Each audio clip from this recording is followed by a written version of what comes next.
În această lecție vei învăța fundamentele editării magazinului tău online. Înainte de a începe, aș vrea să subliniez un principiu important în procesul acesta. Poți petrece ore în șir încercând să-ți personalizezi magazinul și să aduci orice detaliu la rang de perfecțiune. Dar ceea ce contează acum este să deprinzi bazele, așa încât să-ți poți lansa magazinul. Probabil ai mai auzit acest principiu, care se poate aplica până la urmă în orice domeniu. Să fie gata, este mai bine decât să fie perfect. În momentul ăsta nu ai nevoie ca magazinul tău online să câștige un premiu pentru cel mai bun design sau funcționalitate, ci ai nevoie doar ca acesta să fie suficient de bun ca să-l lansezi. Ai destul timp să-l perfecționezi ulterior. După cum ai observat, nicio setare nu este permanentă și poți aduce modificări pe parcurs. Hai să începem acum personalizarea. Din meniul de admin vom merge la magazinul Online Store și vom selecta teme, Themes. Aici vom regăsi temele noastre, atât tema curentă, cât și cele pe care le-am adăugat din magazinul temelor Shopify. Ca să personalizăm tema, vom merge pe butonul Customize, personalizare. Facem click pe el.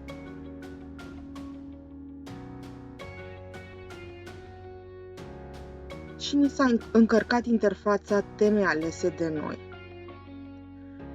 Pentru personalizare avem multiple opțiuni. Am să încep de sus în jos, pentru a fi sigură că am bifat toate opțiunile posibile. Și vreau să țineți cont că va trebui să apăsați salvare pentru a vă salva progresul. Voi începe cu partea de sus a site-ului, unde vreau să-mi adaug un logo. Dacă nu aveți un logo făcut, puteți face click pe explorarea de imagini gratuite și să vă creați un logo în mod gratuit prin platforma Shopify. Eu am deja un logo, îl voi selecta, faceți click pe Upload pentru a încărca logo-ul și fotografiile voastre. Am selectat logo-ul meu. Pot schimba dimensiunea lui, mărind numărul pixelilor.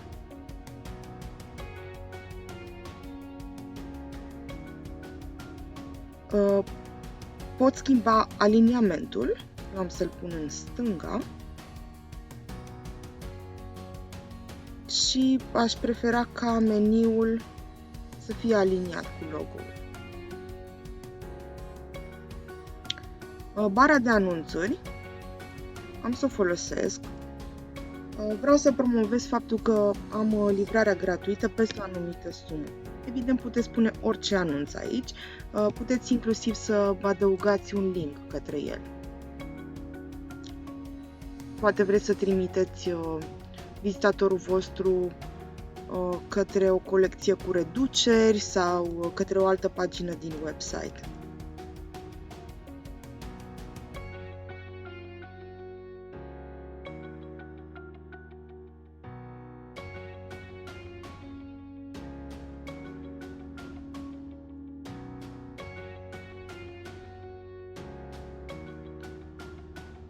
Bun, voi face click pe salvare și voi merge înapoi pentru a continua personalizarea. Prima imagine este foarte importantă. Acesta este primul contact pe care îl va lua vizitatorul cu website-ul vostru. Eu am să adaug un slideshow, o înlănțuire de imagini. Puteți seta aici dimensiunile imaginii. Dacă doriți să se desfășoare în mod automat sau manual, prefer să-l setez pe auto desfășurare și vom vedea că avem conținutul împărțit în 4 slide-uri. Am să adaug prima mea imagine. Făcând click pe Upload, încurcare imagine, dacă vreau să o încarc din computerul meu, eu le-am încărcat deja pe acesta, sau dacă nu avem imagini disponibile, putem să ne folosim de colecția de imagini gratuite pe care Shopify ne pune la dispoziție. Aceasta se numește First, o să vă las un link cu ea. Căutând efectiv sau mergând pe categoriile listate mai jos,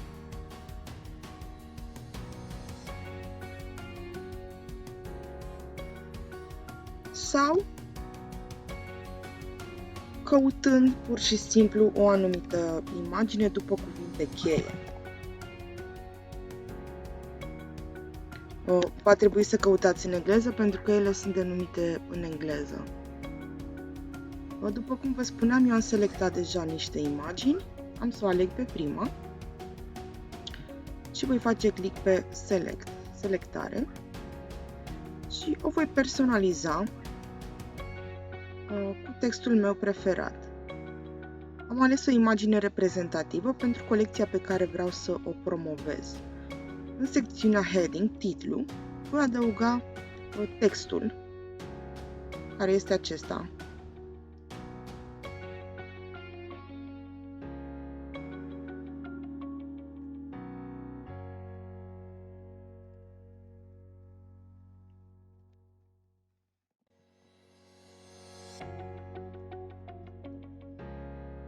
Și voi adăuga și un buton de acțiune. Butonele de acțiune sunt foarte importante atunci când vrem să direcționăm vizitatorul nostru către o anumită acțiune. Dacă vreau să promovez colecția de sandale, voi folosi ca buton de acțiune descoperă.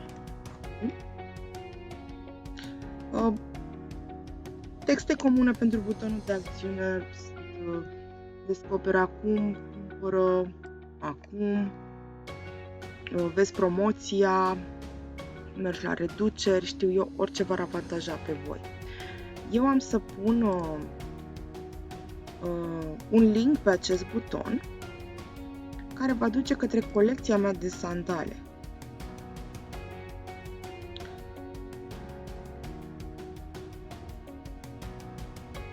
Și acum am un buton care mă trimite către colecția de sandale.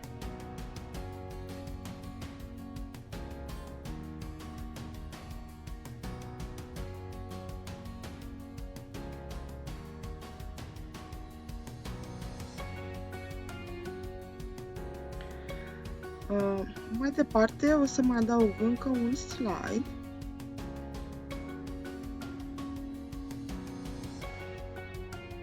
trimițând de data asta la o altă colecție. Puteți aici să vă personalizați oricum doriți pagina principală, poate să anunțați o colecție cu reduceri sau o postare de blog, orice v-ați dori.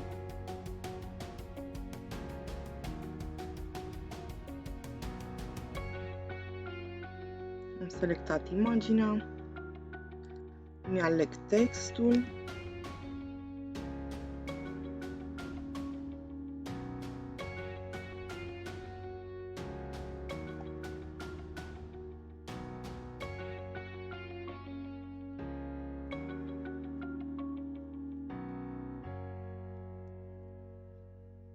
și voi crea și un buton. Nu am deocamdată o colecție de poșete, așa că o să folosesc hashtag doar pentru a exemplifica. Sunt mulțumită cu cele două slide-uri, nu vreau să le mai folosesc și pe următoarele, așa că le voi șterge.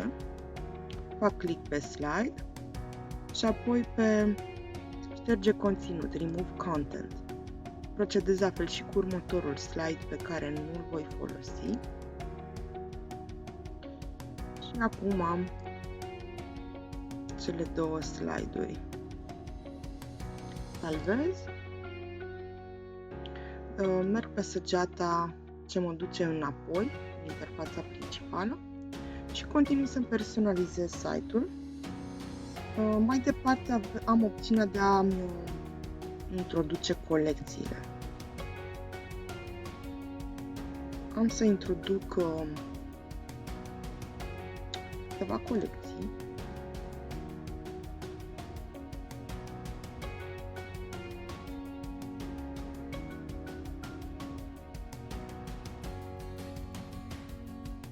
Deocamdată nu am decât 2.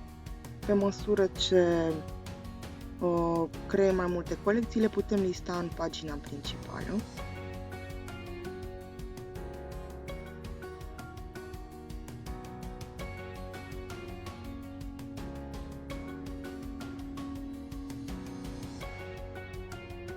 Voi merge înapoi, nu înainte de a da și un titlu colecțiilor noastre.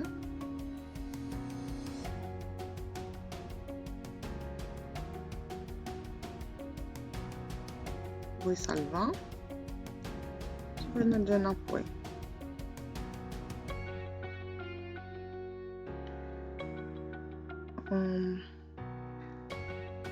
Puteți schimba ordinea elementelor de pe website făcând click pe cele 6 puncte și trăgându-le în mai jos sau mai sus în funcție de preferințele noastre.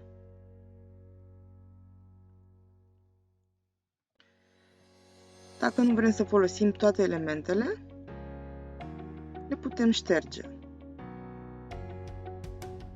Făcând click pe șterge secțiune, remove section.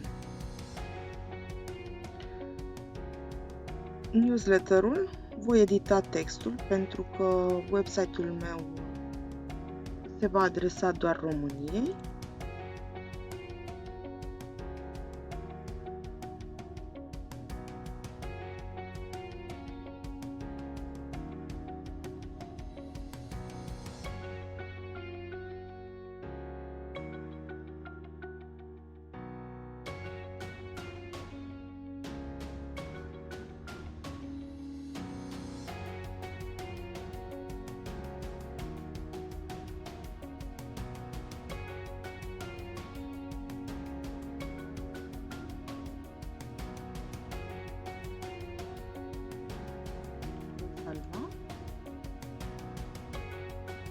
Merg înapoi, aveți și opțiunea de a adăuga alte secțiuni.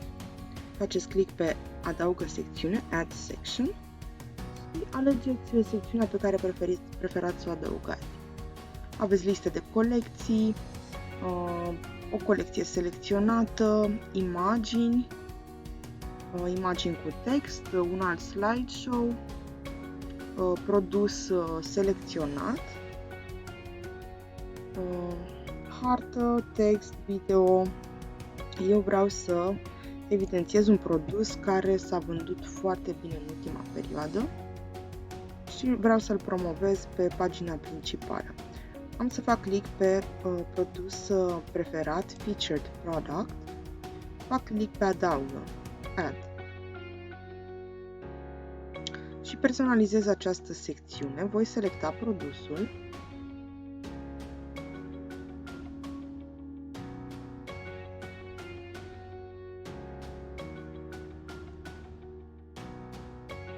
din lista mea de produse sau îl pot căuta folosind bara de căutare. L-am selectat, fac click pe Select,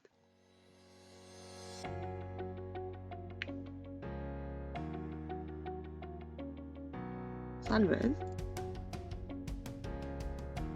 și merg înapoi. O să mut această secțiune pentru că vreau ca produsul meu să fie evidențiat în partea de sus a website-ului. Putem adăuga câte secțiuni dorim. Voi edita puțin și partea de jos a site-ului.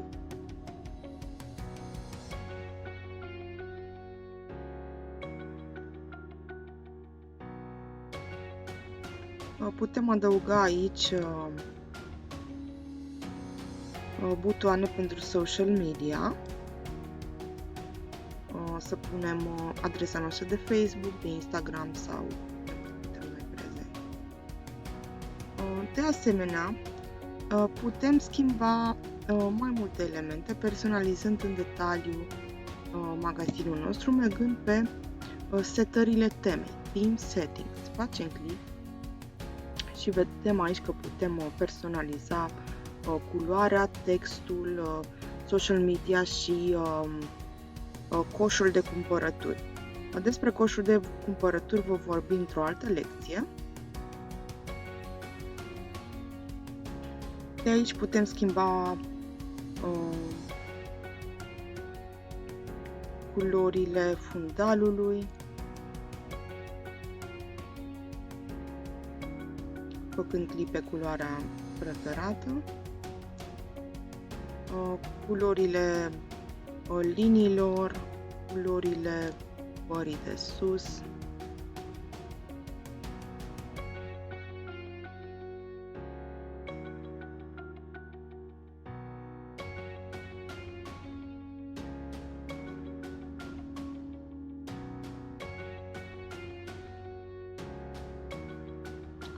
de asemenea putem schimba stilul textului, făcând click pe butonul schimbă, Change.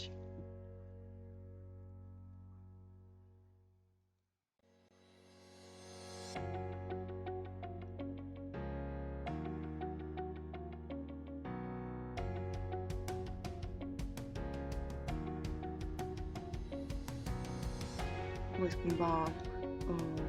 schimba acum butoanele din meniul de navigare.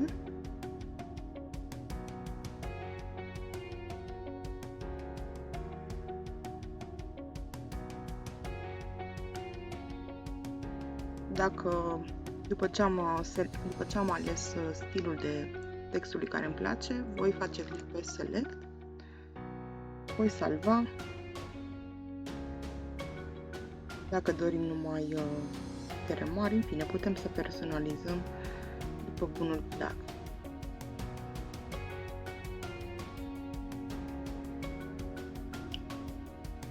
Așa va arăta pe mobil website-ul nostru.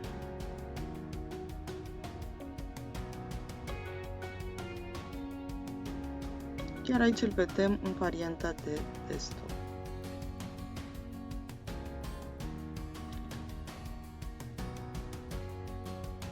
Sigur că ați salvat, iar ca să vă întoarceți în interfața magazinului vostru, faceți click pe butonul Shopify.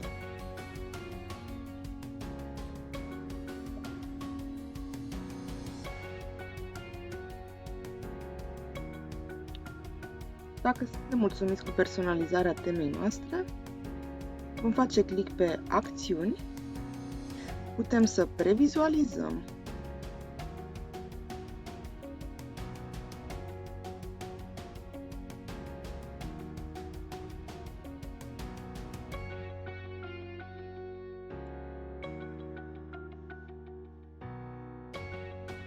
și dacă suntem mulțumiți cu rezultatul editării, vom face click pe Publicare, Publish.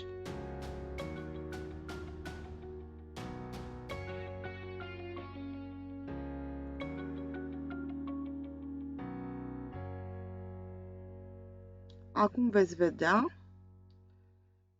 că aceasta este tema noastră curentă.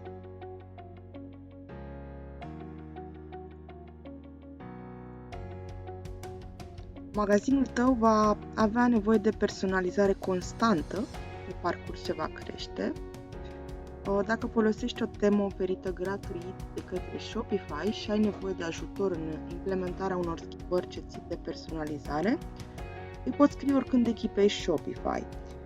Dacă însă folosești o temă premium dezvoltată de un partener terț, va trebui să îi sesizezi lui orice provocare. Ultima parte a personalizării magazinului este una importantă. Ne vom ocupa de preferințe în următoarea lecție.